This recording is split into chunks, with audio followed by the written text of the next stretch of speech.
नमस्कार, मैं हूं संदीप बिश्नोई। आप देख रहे हो एग्रीकल्चर फार्मर यूट्यूब चैनल, जिसमें सभी भाइयों का एक बार फिर से स्वागत है। और मैं खड़ा हूं आज गंगानगर के साधु वाली नहर पे, जहां गाजरों का काफ़ी बड़ा व्यापार होता है। और मुख्य बात यह है कि जो ये गाजर किसान के यहाँ धुलने के लिए आती है और यहाँ से मार्केट में नहीं जाती है बिकने के लिए, बल्कि व्यापारी यहाँ आते हैं। तो हमारे साथ हैं अध्यक्ष जी, इनसे पूछेंगे आज कि क्या ऐसा कारण है कि आप मार्केट में नहीं जाते हो बेचने के लिए, नहर पे ही बेचते हो, यहीं धुलाई करते हो और यहीं बेच देते हो, और व्यापारी शहर से चल के आता है यहाँ गाजर लेने के लिए। तो सर, आपका स्वागत है हमारे चैनल में। तो हमें थोड़ा सा बताएं कि आप गाजर मार्केट में नहीं जा रहे हो, यहीं बेच रहे हो, यहाँ सस्ती बिक्री है या महंगी बिक्री है, उसका कारण क्या है? सभी साथियों को राम राम। मैं अमर सिंह बिश्नोई, सब्जी उत्पादक किसान संघ अध्यक्ष श्री गंगानगर। साधुवाली की गाजर मंडी पिछले लगभग 1.5 दशक से पूरे भारत में प्रसिद्ध है। इसका मुख्य कारण है यहाँ के गाजर की मिठास। हिंदुस्तान में अलग अलग जगह कोने कोने में गाजर उत्पादन होता है, लेकिन जो मिठास और जो रंग साधुवाली की गाजर का है वो पूरे भारत में कहीं नहीं मिलता। इसी कारण इसकी प्रसिद्धि पूरे भारत में है। यहाँ से लगभग 10 राज्यों में हमारे साधुवाली जो है गंगानगर ज़िले का गांव, यहाँ की गाजर वहाँ तक बिकने के लिए जाती है।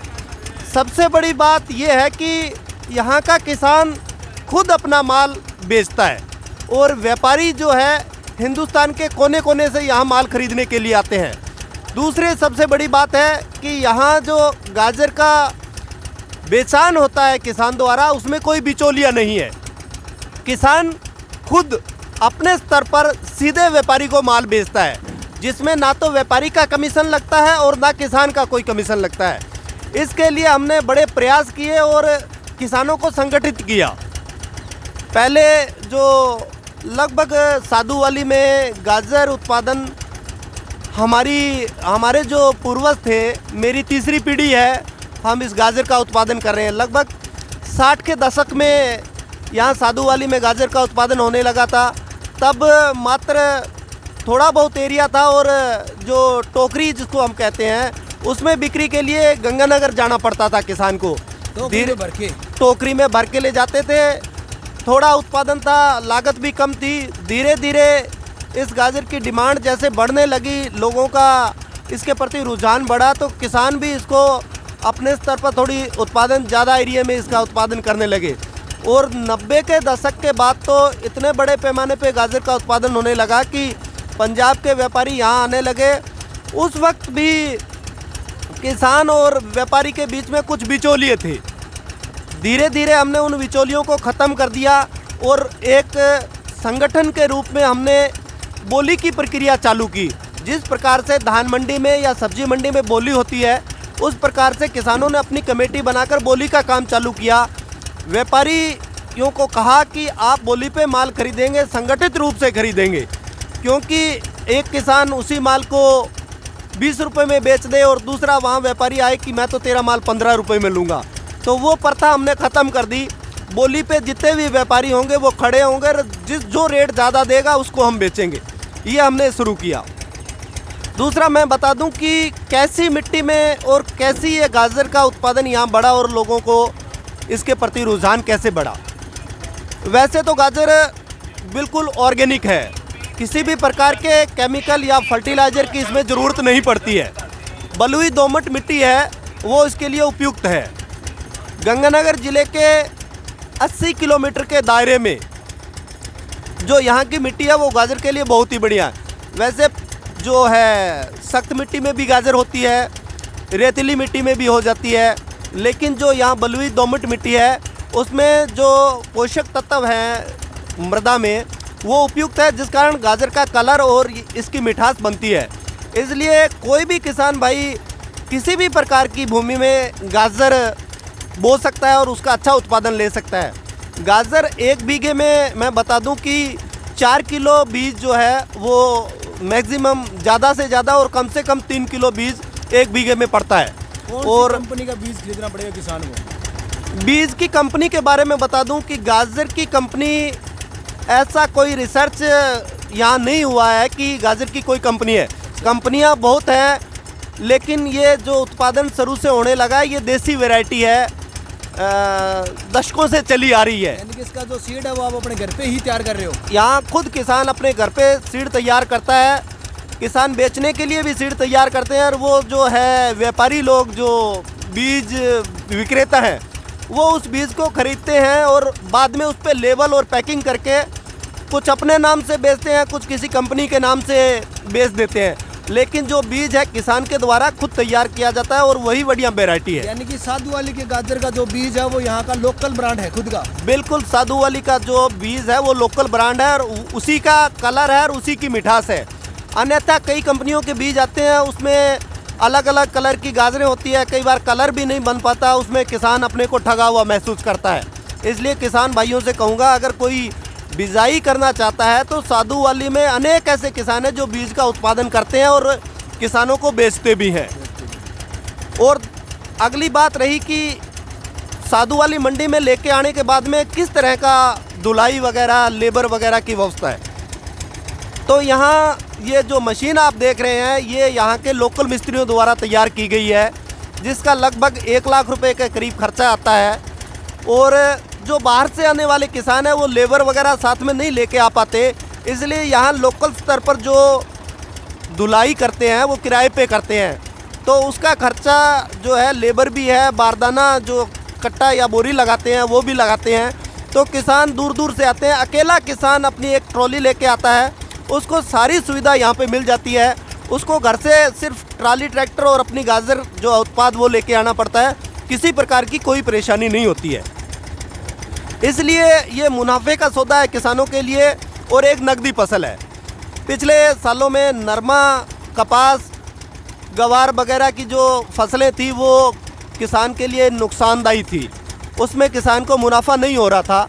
लेकिन गाजर एक नकदी फसल है और वो मुनाफे में किसान उससे अच्छा मुनाफा कमा सकता है। यानी कि प्रति एकड़ यहाँ किसान कितने रुपये कमा सकता है? प्रति एकड़ मैं बता दूं कि उत्पादन पे निर्भर करता है। 50 क्विंटल से लेके 100 क्विंटल तक इसका उत्पादन हो जाता है गाजर का, और कम से कम 4 रुपये केजी से लेके 15 रुपये केजी तक ये बिक जाती है गाजर। 4 रुपये भी मिल जाएगी और आपको 15 रुपये भी मिल जाएगी। बिल्कुल, अब की बार तो सीजन ऐसा था कि किसान को अच्छा मुनाफा मिला है। 15 रुपये से 20 रुपये किलो तक किसान ने गाजर बेची है और अच्छा उत्पादन हुआ है। ठीक है, तो अगर नया किसान अगर गाजर का उत्पादन करना चाहे तो वो किस महीने में बुआई करे? देखो, गाजर की बुआई जो है 8वें महीने में अगेती जो बुआई है वो चालू कर दी जाती है, लेकिन इसका बुआई का सही समय जो है 9वें महीने की 15 तारीख के बाद है। उस टाइम जो गाजर बिजाई होती है, गर्मी थोड़ी कम हो जाती है और उसका जर्मिनेशन जो उगाव है वो पूरा हो जाता है। तो इसलिए किसान 9वें महीने में इस गाजर की बिजाई करे तो वो उपयुक्त समय है। और कितने पानी देना पड़ेगा इसको? देखो जी, अगर आप अगेती गाजर की बुआई करते हैं तो उसमें पानी की जो है लगभग चौथे दिन उसमें पानी देना पड़ता है। लेकिन अगर आप 9वें महीने की 15 तारीख के बाद में उसमें बिजाई करते हैं तो 3 पानी प्रति सप्ताह लगाने पड़ते हैं और उसके बाद में आप 15 दिन के अंतराल में पानी लगा सकते हैं। और 3 महीने की फसल है, 100 दिन में पक के तैयार हो जाती है। तो 100 दिन में टोटल कितनी बार पानी लगाना पड़ेगा? लगभग 100 दिन में 6 या 7 बार पानी लगाया जाता है, जो सही टाइम पे बोई जाती है। अगर आप इसको अगेती बुआई करना चाहते हैं तो उसमें कम से कम 10 पानी आपको लगाने पड़ेंगे। यानी कि जिस किसान के पास पानी की पर्याप्त मात्रा हो वही इसका बीजान करे।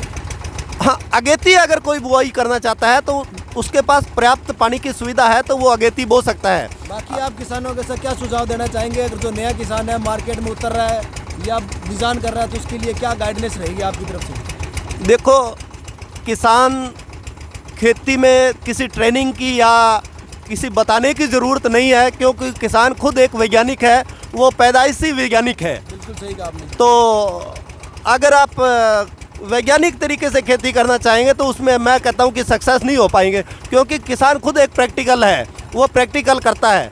तो आप बेझिझक इस खेती को अपना सकते हैं। बलुई दोमट मिट्टी जुताई के लिए आप 3 से 4 बार जो है गहरी जुताई करें। एक बार आप पलटने वाले हल से भी जुताई कर सकते हैं और 3-4 बार आप गहरी जुताई वाले हल से जुताई करके खेत को समतल करके और मेड़ों पे इसकी बिजाई कर सकते हैं। दूसरा, एक बड़ी बात है कि पहले इसको सीधा फ्लड में लोग बोते थे, अब टेक्निक के हिसाब से मेड़ों पे इसकी बुआई होती है, जिसमें पानी की खपत कम होती है और क्वालिटी बहुत बढ़िया बनती है।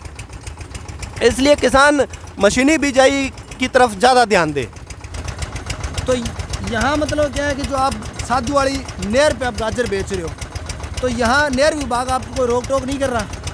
देखो, जो नहर है वो भी किसानों की है और जो फसल है वो भी किसानों की है। जो पानी जो नहर में आ रहा है वो किसानों के लिए। लेकिन हमने पिछले लंबे समय से सरकार से ये मांग की थी कि यहाँ किसानों को एक प्लेटफार्म तैयार करके दिया जाए जहाँ एक सुव्यवस्थित तरीके से गाजर की धुलाई हो। हम किसानों की तरफ से सरकार से बार बार ये मांग कर रहे हैं कि यहाँ एक वॉशिंग यार्ड बनाया जाए जिससे पक्का प्लेटफार्म बने। किसानों को अब जैसे किसान नहर पे धुलाई करें तो उनको रिस्क है, बिल्कुल नहर के किनारे बैठ के वो धुलाई कर रहे हैं। तो हमने ये मांग की है कि यहाँ जगह बहुत पड़ी है हमारे पास सरकार की सिंचाई विभाग की, तो वहाँ एक बढ़िया सा वॉशिंग यार्ड बना के दे दिया जाए जिससे किसानों को आने वाले समय में कोई परेशानी का सामना ना करना पड़े और किसान इसको बड़े स्तर पर इसकी बुआई करे और उत्पादन करे और मुनाफा कमाए। यहाँ इस तरह की जो मशीनें लगी हैं, मैं देख रहा हूँ, कितनी मशीन लगी है इस नहर पर लगभग? एक और है कि हमने सरकार से ये भी मांग की है कि किसानों को जो ये मशीनें बनाने में काफ़ी खर्च उठाना पड़ता है, छोटा किसान ये नहीं बना पाता है, लगभग 1 लाख रुपए के करीब इसका खर्चा आता है। तो सरकार से हमने ये भी मांग की थी कि इस पर सब्सिडी दी जाए किसान को, जिससे कि ये छोटा किसान भी इसको अपना सके। अब लगभग 150 से 200 के करीब ऐसी मशीनें लगी हैं जो यहाँ धुलाई का काम करती है। हज़ारों मज़दूरों को यहाँ काम मिल रहा है, रोज़गार भी बढ़ा है। और अब की बार मैं बता दूं कि गंगानगर ज़िले में लगभग 80 करोड़ से 100 करोड़ रुपए का टर्नओवर हुआ है। गंगानगर ज़िले के किसानों के पास 100 करोड़ रुपए की इनकम बाहर से हुई है, जिससे किसान की आर्थिक स्थिति में बड़ा सुधार हुआ है। प्रतिदिन यहाँ कितने क्विंटल गाजर की धुलाई हो जाती है? लगभग यहाँ 10,000 बोरी के करीब, मैं बताऊं कि 5,000 क्विंटल के करीब यहाँ गाजर का जो है प्रतिदिन आवक होती है। और ये सारी गाजर जो है पंजाब, हरियाणा, दिल्ली, हिमाचल, जम्मू कश्मीर, पश्चिमी बंगाल, उड़ीसा, बिहार, इन ज़िलों में बहुत बड़े स्तर पर जाती है और वहाँ इसकी बड़ी डिमांड है। अगर बाहर के राज्य का अगर कोई व्यापारी गाजर लेना चाहे तो वो यहाँ आके खरीदे या वहीं से बैठ के खरीद सकता है? देखो, ऐसी व्यवस्था भी हमने कर रखी है। यहाँ ऐसे जो किसान भी हैं जो यहाँ से अगर उनके जो है पैसे का लेन देन है वो सही तरीके से होता रहे तो किसान खुद भी यहाँ से अपनी गाजर जो है बाहर व्यापारियों के पास भेज सकता है। और यहाँ अगर आके कोई ख़रीदता है तो उनको भी हम सुविधा मुहैया करवाते हैं। किसी प्रकार का कोई कमीशन नहीं, कोई बिचौलिया नहीं, किसी प्रकार की कोई हेरा फेरी नहीं, बिल्कुल खुला और साफ काम है जिसमें व्यापारियों को भी कोई परेशानी नहीं होती है। इसी के साथ मैं मेरी वाणी को यहीं विराम देता हूँ। आगे अगर किसान साथियों को किसी भी प्रकार की गाजर उत्पादन से संबंधित, व्यापारी भाइयों को खरीद से संबंधित कोई भी समस्या हो तो आप हमसे संपर्क कर सकते हैं।